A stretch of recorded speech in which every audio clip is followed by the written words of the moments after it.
Hey guys, welcome back. We had a little bit of a hiatus there while we were switching in between our seasons for Chasing the Deltas League itself. So this time we are back at Portimao or Algarve. Now this track is particularly tricky for me at least. There's a lot of elevation here. There's a lot of blind corners. One of the themes was a lot of late apexes from what I found. So it's definitely going to take a lot of patience to build up your speed and to get familiar with this track if you haven't been here before. The other thing to note, incident points are definitely a thing as well. I racked up quite a few, put my sight laps in, getting up to speed. Now with that being said, we'll get right into it.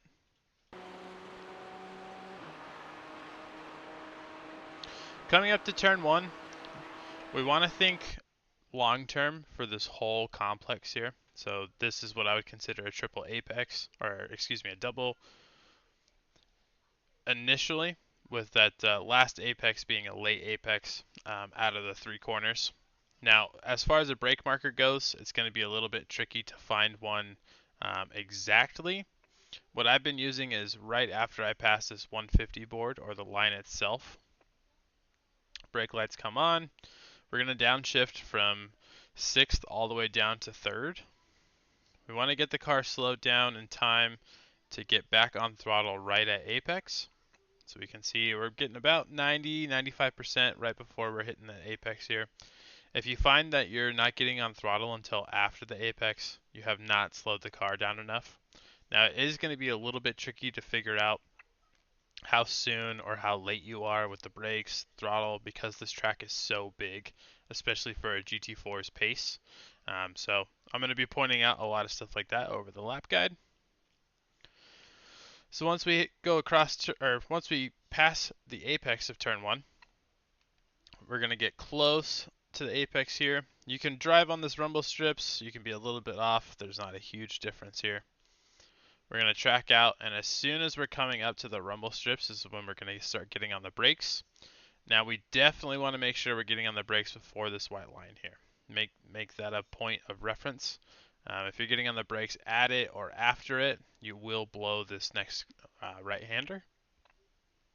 Now this is going to be the first of our late apexes. So we don't get the car angle, and we don't get up to the curbing until about the later half of the apex here.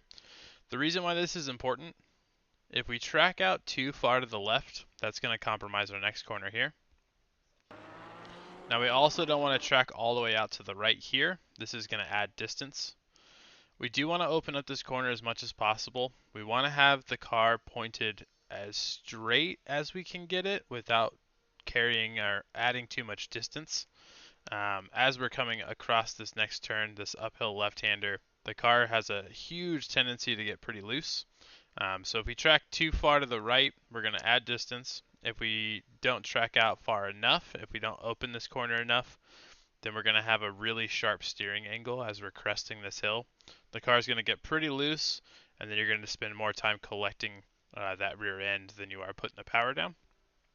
Now the other thing to note, we want to aim for our left side tires to be touching the grass here. That's going to help get that car as straight as possible coming through this corner and cresting this hill. We can track out and use a lot of this curbing. If our left side tires get into this solid red patch, that is going to be an off track.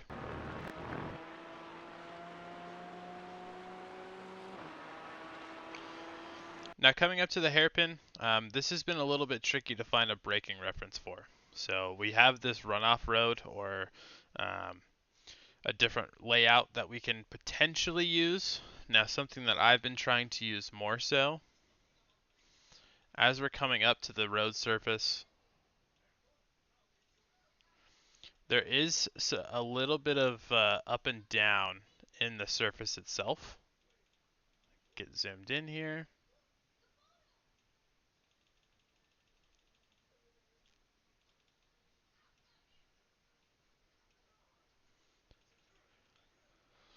So this is not the best angle when you're doing your sight laps in your GT4 at least. I would recommend taking it at maybe a 60% pace There is going to be a little dip, a crest, another dip, a crest, and then we're going to be going downhill after that.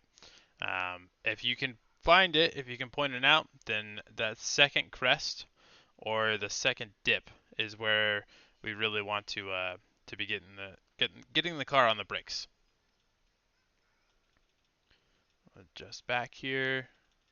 Bear with me, I don't use this very often.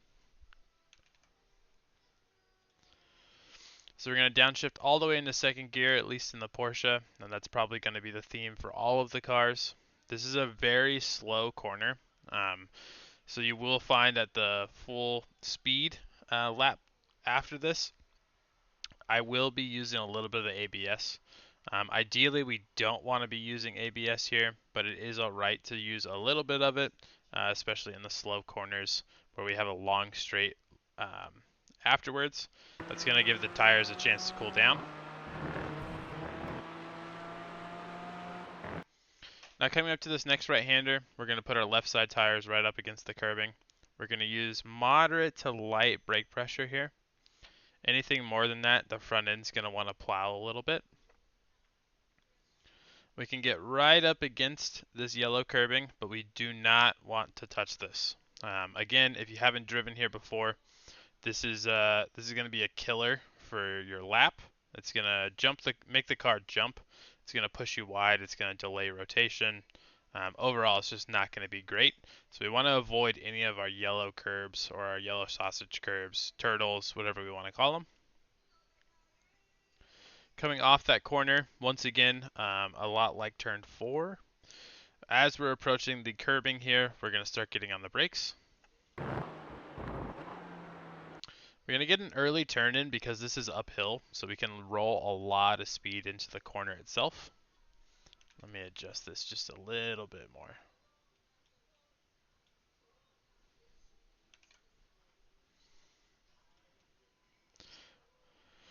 Now I do use all of the curbing from start to finish of our yellow turtle here. Once again, that is because we're going uphill. Some of the other corners where it's not as aggressive on exit as far as elevation goes, we want to get a little bit later apex. But for this case, we can use quite a bit here. We can get on throttle all the way up to 100% pretty early, and that is about the limit right there before we're starting to risk an incident or an off-track point. If your right side tires get into the green patch, that will be an incident point for you. Now with the GT4's speed, they don't carry so much that we need to be all the way to the right side of the track. I use quite a bit here just to help open up this next corner. After we go through this left-hander and uphill, we want to be to the left side of the track here. If we find ourselves in the middle or all the way to the right, we did not do a good job of setting up that previous left-hand corner, and that will affect this next complex. Now the other thing to note coming into this section, this is pretty tricky. There's going to be kind of a fake apex that we're going to approach. So keep the 100 board in this line in mind. We're going to brake right after it. We're going to keep it super wide.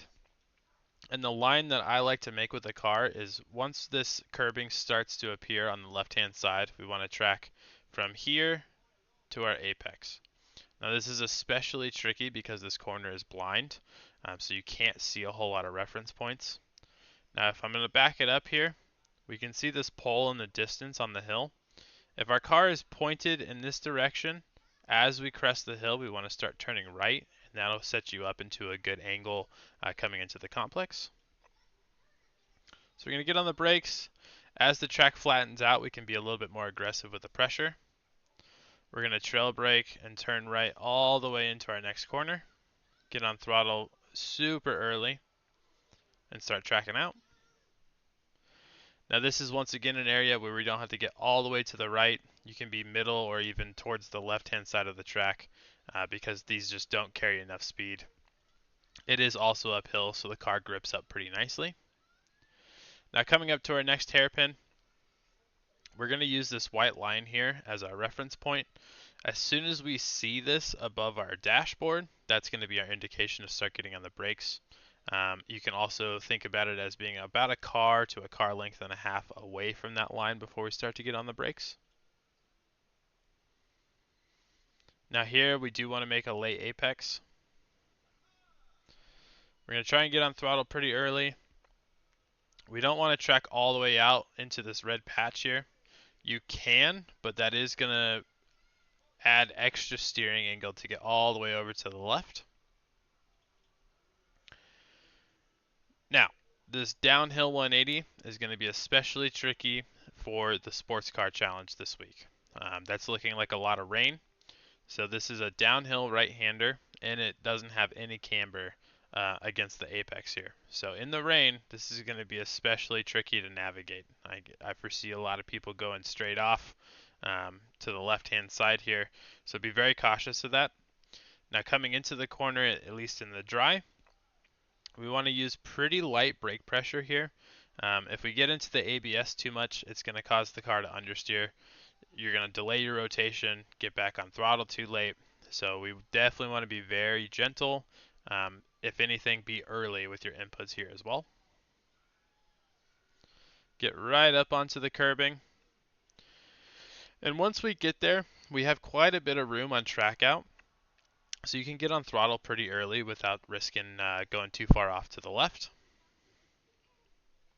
As we're coming down the hill, we're going to track all the way out. And once our right side tires get onto the rumble strips, that's where we want to keep them. We want to get a late apex coming into this last really long sweeper. We've got a little bit of elevation to deal with right at the turn-in point. So we want to kind of follow this line. I have the car turned a little bit more than that, but essentially we want to try to get to the apex, so to speak, after that crest. Now we can get our right side tires all the way onto this yellow paint, as well our left side tires right onto this curbing here. Now because it's downhill after this, the car is going to want to push outward or to the left, so that's something that we're just going to have to play with. Going back to the inputs, I do lift just a little bit to help put the weight on the front of the car as we're cresting the hill. That's going to help keep the car gripped up there, keep it turning. And then from there, as long as the car is pretty settled, we can be flat out all the way through exit. Now the last point to note, if our right side tires are getting onto this red paint here past the curbing, that will be an off track as well, so be cautious of that. And from here, we'll watch a lap at full speed.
And that's going to be our lap guide around Portimao. If you have any questions, feel free to leave a comment, or you can message me on Discord or in the channel's Discord for Chasing the Delta. Also, if you have any interest in joining the league itself, shoot me a message or leave a comment as well. Right now we are booked for Season 2, but we'd be happy to put you on the list for Season 3. Otherwise, best of luck in officials, and we'll see you next week.